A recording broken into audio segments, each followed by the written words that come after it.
Well, iOS 18.2 is getting a little bit more refined. We just now got iOS 18.2 beta 3, and there's a lot of changes within even this particular update that is a really cool, update in my personal opinion. Now, number one, iOS 18.2 is already bringing a lot of stuff to the table, which I'm very happy about. So we're getting a lot more improvements within Apple Intelligence. The big thing though is that we are basically getting, Image Playground. So that is a really big thing to kind of keep in mind here, because within Image Playground and all those other things coming out within 18.2, this is a really big thing, because this is one of those, particular versions that Apple went through and basically added. This is one of the things they had talked about before, and I'm very happy we're going to be getting that here. We're also getting Genmoji inside of iOS 18.2. That is something iOS 18.1 doesn't have, but iOS 18.2 should end up bringing. So that's another really cool thing kind of going on here as well. On top of those things, we're also getting ChatGPT integration within Siri. So that is another really cool thing kind of going on here too,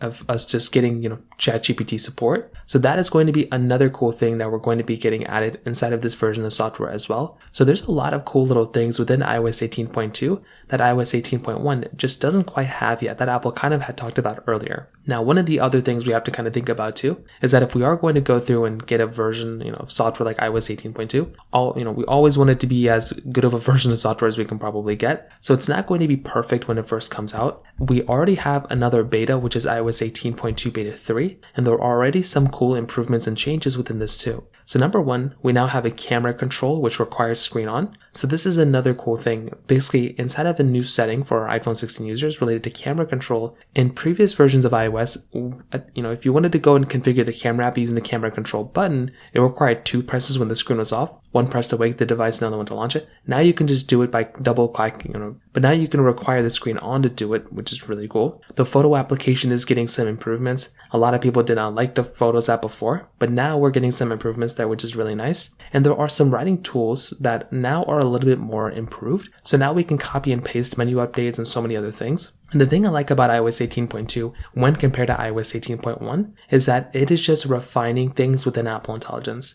And that is something that I actually love seeing a lot. The fact that we're now getting some more refinements, we're getting a little bit of a better version of software. I actually love that a lot within this type of device, because things are getting better and things are improving. And that's something I really like about this type of, software. So all in all, I'm a really big fan of this type of update. I think it's really cool. And I'd love to hear your thoughts about this as well. If you have any other thoughts or questions, please let me know in the comment section below. Hit the like button, that would mean so much, but definitely hit that subscribe button. More importantly than everything else, I love every single one of you guys. Hopefully I'll catch you guys in the next video. Peace out till then.